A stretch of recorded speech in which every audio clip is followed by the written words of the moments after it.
Jesus was a refugee. You know what a refugee is?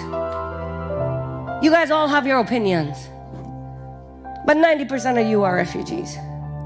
90% of us. It means you're running from something to find a better life. That's all a refugee is.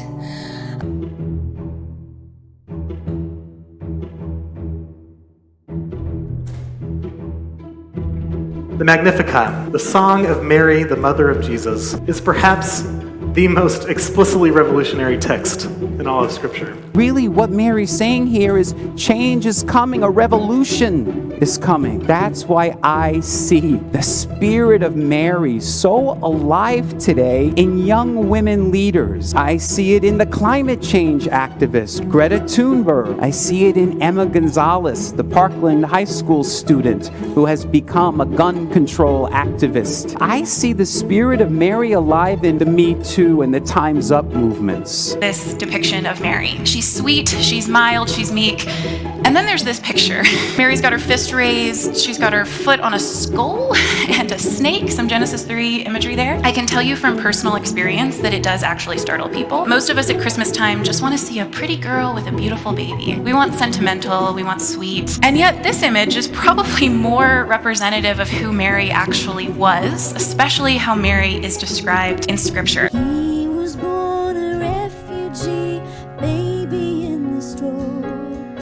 One of our friends translated the Magnificat into more contemporary language, and I'd like to read to you what he came up with. Mary says, "I can't contain my excitement. Out of all people, God noticed me." God shows love for the LGBTQ community. God knows that Black lives matter. All the people who are seen as less than human, God knows and loves. God lifts up those who are preyed upon by corrupt politicians, the ones brutalized by the police and immigration and customs agents. I can sense God's presence holding me and all God's children close, faithfully liberating us all. It's not really fair to call this a song. We tend to have visions of Mary strumming a guitar and singing about her feelings. It's a little bit more like a battle cry. Fill your hand, you son of a... Mary, did you know that your lullaby would stir your own child's passion? Mary, did you know that your life inspires the work of liberation?